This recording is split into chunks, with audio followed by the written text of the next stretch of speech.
तो नमस्कार प्यारे मित्रों, बहुत बहुत स्वागत है आप सभी का हमारे YouTube चैनल पे। दोस्तों मेरा नाम निखिल और आज के इस वीडियो में बात करेंगे class 12 political science question bank की। दोस्तों जैसे कि आप सभी को पता है दोस्तों, आप सभी का क्वेश्चन बैंक जारी हो चुका है और मैं आपको आज पॉलिटिकल साइंस से जितने भी क्वेश्चंस बनेंगे चैप्टर 1 से वो सारा का सारा आपको बताने वाला हूं दोस्तों। और जितने भी प्रश्न हैं वो परीक्षा में आप सभी का यहाँ से आ सकता है, इसलिए इसको आप लोग कंप्लीट कर लीजिएगा, ठीक है। और इसको करने के लिए उत्तर तो आपको हालांकि दिया हुआ है, लेकिन समझाने के लिए कोई ना कोई चाहिए। तो मैं आपको बारीकी से हर एक चीज़ों को समझा दूंगा ताकि आपको किसी प्रकार कोई समस्या ना हो और आसानी से आप तैयारी कर सकते हो दोस्तों, ठीक है। तो बिना देर के वीडियो को स्टार्टिंग करते हैं। पहला चैप्टर हमारा शीतयुद्ध का दौर, इससे जितने भी प्रश्न बनेंगे सभी हम लोग करेंगे दोस्तों, ठीक है। उससे पहले जितने भी छात्र हैं हमारे चैनल पर नहीं है, चैनल को सब्सक्राइब कर लें दोस्तों, ठीक है।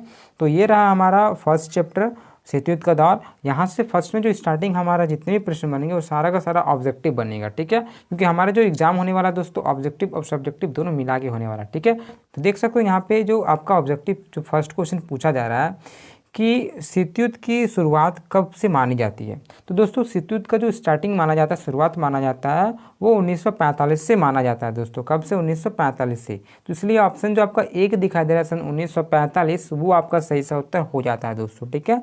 चलिए, और शीतयुद्ध जो प्रारंभ हुआ था 1945 में हुआ था और वो 1991 तक चलता था। तो 1991 में इसका अंत हो गया दोस्तों, ठीक है। चलिए, दूसरा जो क्वेश्चन आप सभी का यहाँ पे पूछा गया है कि कौन से दो गुटों के बीच शीतयुद्ध चल रहा था। तो जैसे कि आप सभी को पता है दोस्तों, दो गुट, एक तो आपका यूएसए था, एक आपका यूएसएसआर था, यानी कि अमेरिका और सोवियत संघ के बीच। तो ऑप्शन यहाँ पे जो 3 दिखाई दे रहा है आप सभी का, अमेरिका और सोवियत संघ, वो आपका सही सा उत्तर होता है दोस्तों, ऑप्शन नंबर 3, ठीक है। चलिए, तो अमेरिका और सोवियत संघ वो आपका सही सा उत्तर हो जाता है दोस्तों, ठीक है। चलिए, तीसरा प्रश्न देखते हैं। तीसरा प्रश्न पूछा रहा कि निम्नलिखित में से कौन शीतयुद्ध के प्रमुख कारण रहे हैं।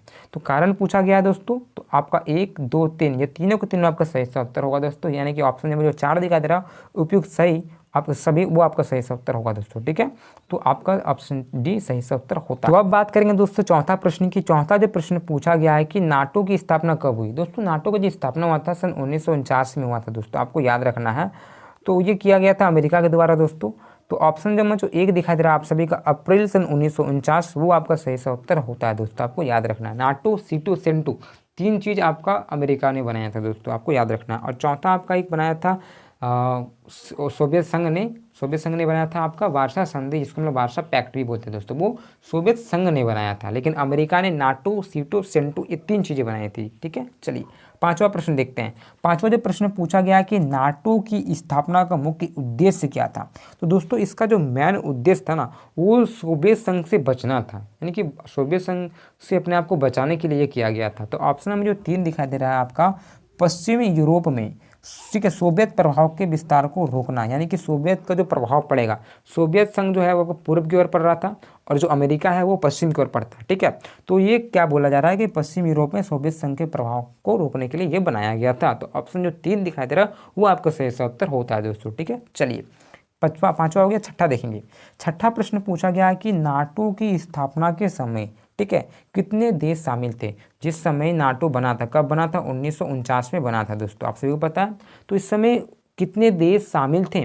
तो उस समय 12 देश शामिल थे दोस्तों। कितने देश? 12 देश शामिल थे। तो ऑप्शन नंबर जो 2 दिखाई दे रहा 12, वो आपका सही सा उत्तर होता है दोस्तों। चलिए, सातवां देखते हैं। सातवां प्रश्न पूछा गया कि क्यूबा मिसाइल संकट के समय अमेरिका के राष्ट्रपति कौन से। दोस्तों क्यूबा मिसाइल संकट सन 1962 में हुआ था, आपको याद रखना है। इस समय अमेरिका के राष्ट्रपति कौन थे? तो उस समय जो अमेरिका के राष्ट्रपति थे वो थे जॉन एफ कैनेडी दोस्तों, ठीक है, आपको याद रखना है। तो ऑप्शन नंबर जो फर्स्ट दिखाई दे रहा है जॉन एफ कैनेडी, वो आपका सही सा उत्तर होता है दोस्तों। चलिए, सारे का सारे प्रश्न महत्वपूर्ण है और इसी प्रकार से वीडियो बनाने के लिए चैनल को सब्सक्राइब कर लें दोस्तों, सारा चीज़ मैं आपको बारीकी से समझाने वाला हूँ। चलिए, 8वां प्रश्न पूछा गया है कि शीतयुद्ध के समय शक्ति, ठीक है, कि कितने केंद्र थे। तो शक्ति के केंद्र 2 ही था, अमेरिका और सोवियत संघ। तो ऑप्शन जो 2 दिखाई दे रहा है आपका, वो आपका सही से उत्तर होता है, ऑप्शन नंबर 3। चलिए, 9वां प्रश्न क्या पूछा गया दोस्तों आप सभी का कि सोवियत संघ में साम्यवादी शासन की स्थापना कब हुई। तो इसकी स्थापना 1917 में हुई थी दोस्तों। तो ऑप्शन में जो 1 दिखाई दे रहा है वो आपका सही से उत्तर होता है, आप सभी को पता है। चलिए, 10वां प्रश्न बताता हूँ। 10वां प्रश्न क्या पूछा गया कि सन 1917 में रूस में समाजवादी राज्य की स्थापना किसने की। तो ये तो हम लोग पढ़े ऊपर में क्वेश्चन 1917 में किया, लेकिन किसने किया वो आपको बताना है। तो आपका सही उत्तर ऑप्शन में जो 3 दिखाई दे रहा है लेनिन, वो आपका सही से उत्तर होगा दोस्तों। ये आपके प्रश्न जो है ना महत्वपूर्ण है, ये दोनों में से एक प्रश्न आपके एग्जाम में आने ही वाला है। तो सही उत्तर होगा आपका लेनिन, जिसको हम लोग शॉर्ट में लेनिन बोलते हैं, इसका नाम है व्लादिमीर लेनिन। ठीक है, तो ऑप्शन जो 3 दिखाई दे रहा है लेनिन, वो आपका सही सा उत्तर होगा दोस्तों। ठीक है, इसको घर में एक बार कर लीजिएगा। चलिए 10वां हो गया, 11वां प्रश्न देखते हैं। और यहाँ पे जो 11वां प्रश्न आपसे पूछा गया दोस्तों कि क्यूबा मिसाइल के, ठीक है, क्यूबा के मिसाइल संकट के समय सोवियत संघ के प्रधानमंत्री कौन थे? तो सोवियत संघ के जो प्रधानमंत्री थे उस समय वहाँ के, जिसका नाम था निकिता ख्रुश्चेव। तो ऑप्शन नंबर जो 3 दिखाई दे रहा है निकिता ख्रुश्चेव, वो आपका सही सा उत्तर होगा दोस्तों। ठीक है, सोवियत संघ से निकिता ख्रुश्चेव थे और आपका अमेरिका थे जॉन एफ कैनेडी। ये दोनों नाम आपको याद रखना है। निकिता ख्रुश्चेव, निकिता लड़की नहीं है, एक पुरुष का नाम है, आपको याद रखना है। ठीक है दोस्तों, चलिए 12वां प्रश्न देखेंगे। 12वां प्रश्न पूछ रहा कि नाटो से संबंधित कौन सा विकल्प सही है? तो आपको विकल्प बताना, यानी कि इसका फुल फॉर्म बताना है दोस्तों। तो नाटो की स्थापना 1949 में हुआ था, अमेरिका ने किया था। तो इसका सही उत्तर ऑप्शन नंबर जो बी दिखाई दे रहा है आपका उत्तर अटलांटिक संगठन, वो आपका सही उत्तर होगा दोस्तों। ठीक है, आप बोलेगा सर अमेरिका ने किया था तो उत्तरी अमेरिका संधि संगठन, ऐसा नहीं, उसका सही उत्तर होगा दोस्तों उत्तरी अटलांटिक संधि संगठन। ऑप्शन जो बी दिखाई दे रहा है वो आपका सही उत्तर होगा दोस्तों। ठीक है, चलिए 13वां प्रश्न देखेंगे। और यहाँ पे जो 13वां प्रश्न आपसे पूछा जा रहा है दोस्तों कि किसके प्रयास से गुटनिरपेक्षता की नीति अस्तित्व में आई? गुटनिरपेक्षता की नीति, जिसको हम लोग तीसरी दुनिया के नाम से जानते हैं। तो आपका सही उत्तर दोस्तों पंडित जवाहरलाल नेहरू, ठीक है, गुलाम अब्दुल नसीर, ठीक है, टिट्टो, ये सभी सही आपका सही से उत्तर होगा। तो उपयुक्त सभी आपका जो ऑप्शन नंबर 4 दिखाई दे रहा है वो सही उत्तर होता है। 5 ये लोग थे मैन, ठीक है, 5 इसमें से 3 नाम दिया तो तीनों आपका सही है। तो ऑप्शन नंबर यहाँ पे जो 4 दिखाई दे रहा है डी, उपयुक्त सभी, वो सही का सही आपका सही से उत्तर होगा दोस्तों। ठीक है, चलिए 5 नाम आपको याद रखना है। आगे देखेंगे 14वां प्रश्न। और यहाँ पे जो 14वां प्रश्न पूछा गया आप सभी का कि मार्शल योजना क्या थी? दोस्तों मार्शल योजना तो आप सभी को पता ही है क्या है कि यूरोप के देशों को पुनर्निर्माण हेतु अमेरिका की सहायता, यानी कि अमेरिका ने उस समय सहायता की थी, जिसको हम लोग मार्शल योजना के नाम से जानते हैं। तो ऑप्शन में जो 1 दिखाई दे रहा है वो आपका सही से उत्तर होगा दोस्तों। ठीक है, जिसने भी क्या होगा चैप्टर को क्लियर उसको पता है क्या है ये।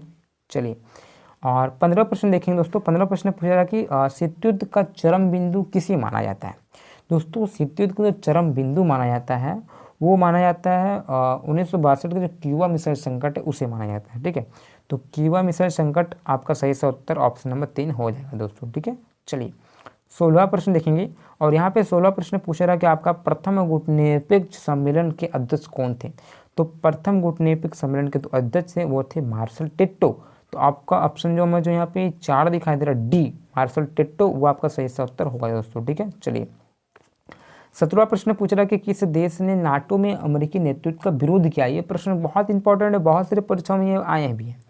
तो किसने किया था? वो फ्रांस ने किया था। तो ऑप्शन नंबर जो 2 दिखाई दे रहा फ्रांस, वो आपका सही सा उत्तर हो जाएगा दोस्तों। ठीक है, चलिए बात करेंगे 18वां प्रश्न की। और यहाँ पे जो प्रश्न आप सभी का पूछा गया है कि गुटनिरपेक्षता की नींव रखने में किस भारतीय नेता का प्रमुख योगदान है? तो गुटनिरपेक्षता में दोस्तों हमारे देश की जो प्रथम प्रधानमंत्री थे पंडित जवाहरलाल नेहरू, इन्होंने बहुत ही योगदान किया, आपको पता ही है। तो ऑप्शन नंबर जो यहाँ पे जो 3 दिखाई दे रहा जवाहरलाल नेहरू, वो आपका सही सा उत्तर होगा दोस्तों। ठीक है, तो निरपेक्षता की नीति में पंडित जवाहरलाल नेहरू थे। तो ऑप्शन नंबर 3 दिखा दे रहा है वो आपका सही सा उत्तर होगा। बात करेंगे 19वां प्रश्न की। और यहाँ पे जो प्रश्न आप सभी का पूछा गया दोस्तों कि गुटनिरपेक्ष देशों का शिखर सम्मेलन नई दिल्ली में कब संपन्न हुआ था? तो नई दिल्ली में जो हुआ था दोस्तों वो 1969 में हुआ था। तो ऑप्शन में जो 3 दिखा दे रहा ये आपका सही सा उत्तर हो जाता है दोस्तों। तो ये आपका 19 प्रश्न और एक प्रश्न बचता है आपका 20वां प्रश्न, अंतिम प्रश्न। और यहाँ पे 20वां प्रश्न क्या पूछा गया आप सभी का कि पूर्व बनाम पश्चिम का संबंध किससे है? तो दोस्तों पूर्व बनाम पश्चिम का संबंध आपका जो है वो शीत युद्ध से है। क्यों? देखिए पूर्व तो आपको पता ही है, पश्चिम तो आपको पता ही है। बनाम का मतलब क्या होता है? बनाम का मतलब होता है वर्सेस दोस्तों, आपने देखा होगा। ठीक है, इंडिया वर्सेस पाकिस्तान, इस प्रकार से जब कोई भी हम लोग खेल खेलते हैं, ठीक है, बहुत कुछ होता है। तो बनाम का मतलब वही होता है। तो यहाँ पे क्या हो रहा है दोस्तों, यूएसए यानी कि अमेरिका वर्सेस यूएसएसआर, ठीक है, यानी कि अमेरिका और सोवियत संघ के बीच युद्ध चल रहा था, शीत युद्ध। तो इसी से है, तो शीत युद्ध आपका सही उत्तर ऑप्शन नंबर बी हो जाएगा दोस्तों। ठीक है, तो ये रहे आपके ऑब्जेक्टिव प्रश्न। तो अब बात करेंगे दोस्तों हम लोग अति लघु उत्तरीय प्रश्न की, जो कि इंपॉर्टेंट है और इजी भी है। ठीक है, देखिए पहला जो यहाँ पे क्वेश्चन पूछा जा रहा है दोस्तों कि पहला गुटनिरपेक्ष शिखर सम्मेलन कब और कहाँ हुआ था। दोस्तों पहला जो गुटनिरपेक्ष शिखर सम्मेलन हुआ था वो सन 1961 में हुआ था दोस्तों, ठीक है। और कहाँ पे हुआ था, वो यूगोस्लाविया के बेलग्रेड में हुआ था दोस्तों, ठीक है। आपको याद रखना है सन 1961 बेलग्रेड में, ठीक है। चलिए दूसरा प्रश्न देखते हैं। दूसरा जो यहाँ पे प्रश्न आप सभी का पूछा गया दोस्तों कि गुटनिरपेक्ष आंदोलन के किन्हीं दो संस्थापक सदस्य के नाम बताइए। तो किन्हीं दो देश के दो संस्थापक का नाम बताना दोस्तों। तो 5 इसमें शामिल थे जिसमें से 2 ही बताना है।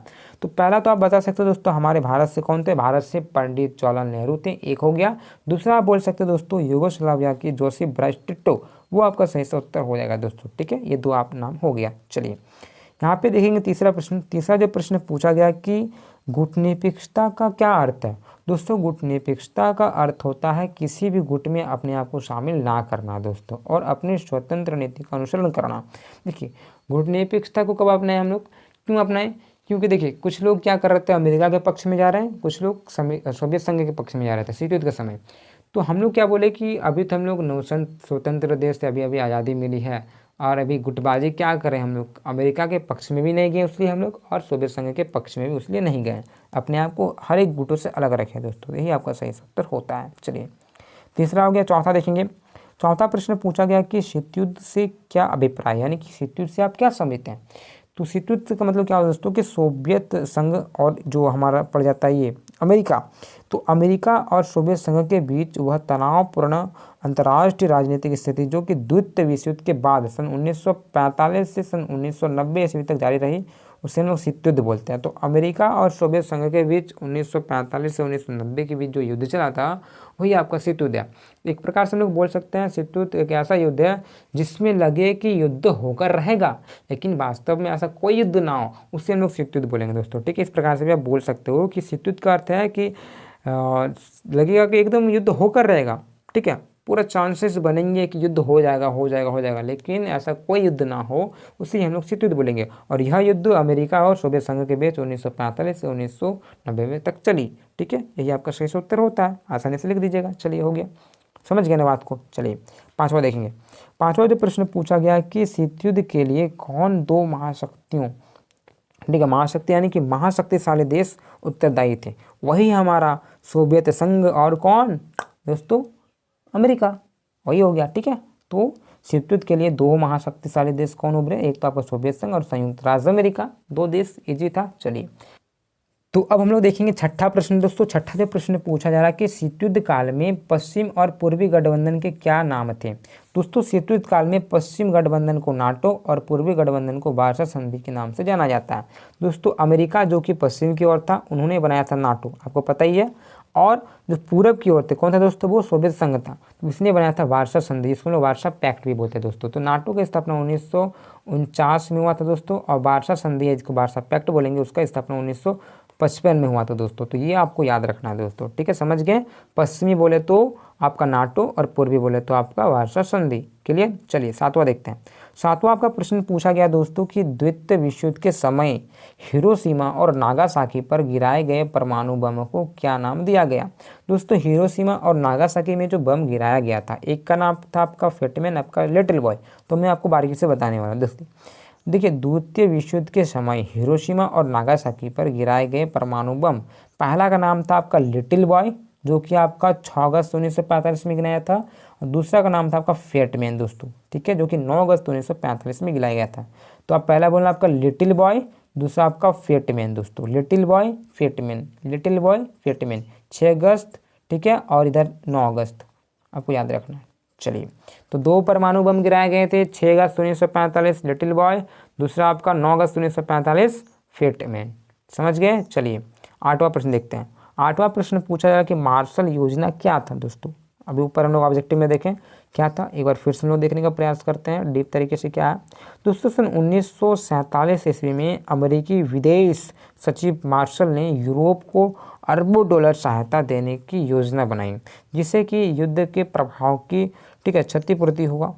और उनका विचार था कि ऐसे सहायता नहीं करने से उस वैसे सभी देश जो कि आर्थिक रूप से एकदम कमज़ोर हो गए हैं वो सोवियत संघ से मिल जाए, इस कारण से उन्होंने उसको मदद किया, और जिसको हम लोग मार्शल योजना के नाम से जानते हैं दोस्तों, ठीक है।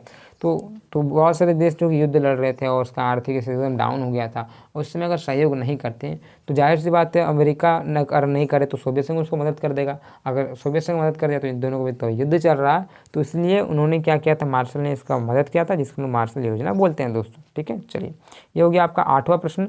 और 9वां प्रश्न देखने का प्रयास करते हैं क्या है। देखिए 8 ही प्रश्न है, 9वां प्रश्न नहीं है। इसके बाद आपका बड़ा बड़ा क्वेश्चन बनने लगेगा। ठीक है दोस्तों, तो यहाँ पे जितने भी हम लोग का और भी जो प्रश्न बनेंगे, जितने लघु उत्तरीय प्रश्न, ये आपका क्यूबा मिसाइल संकट का वर्णन करें, ये 5-5 नंबर के प्रश्न बनेंगे। इसके लिए अलग से मैं वीडियो लाऊंगा दोस्तों। ठीक है, नई अंतर्राष्ट्रीय अर्थव्यवस्था क्या है, इस प्रकार से जितने भी है ना वो हम लोग देखने वाले हैं। तो ये आपका अभी आज रहा ऑब्जेक्टिव, और ये जो जितने भी हमारा 2 नंबर टाइप के प्रश्न बन रहे थे वो हम लोग देखने का प्रयास किए दोस्तों। तो वीडियो कैसा लगा वो आप कमेंट करके बताएं। साथ ही साथ इसके नेक्स्ट वीडियो के लिए आप प्यारे से कमेंट कर दें कि नेक्स्ट वीडियो आना चाहिए। और इसके साथ साथ सारा आप जैसे कि आपका हिस्ट्री हो गया, पॉलिटिकल साइंस हो गया, ज्योग्राफी हो गया, हिंदी हो गया, सारा का सारा सब्जेक्ट में तैयारी कर दूंगा जितने भी आर्ट्स के हैं। ठीक है, आपको टेंशन लेना नहीं है, सिर्फ चैनल से जुड़े रहें। और एक बात दोस्तों, आप लोग अपने मित्रों के साथ शेयर करें, क्योंकि शेयर कीजिएगा तो मेरा व्यू आएगा और उसे भी कुछ ना कुछ समझ में आ जाएगा दोस्तों। ठीक है, अगर अच्छा लगता हो तो, क्योंकि अगर मैं अच्छे से समझा पा रहा हूँ, आपको समझ में आ रहा है तो शेयर कीजिए। ठीक है, और प्यारा प्यारा कमेंट करते रहें। कमेंट करने से, लाइक करने से क्या होता है कि मेरा मनोबल बढ़ता है, ताकि मैं और भी और वीडियो बना पाऊँ दोस्तों। ठीक है, तो प्यारा सा कमेंट करके मुझे बताएं कि वीडियो आगे बनाना है किस प्रकार से, कौन सा सब्जेक्ट का। तो इसी प्रकार से दोस्तों धन्यवाद, दूसरे वीडियो में मिलता है। जय हिंद, जय भारत।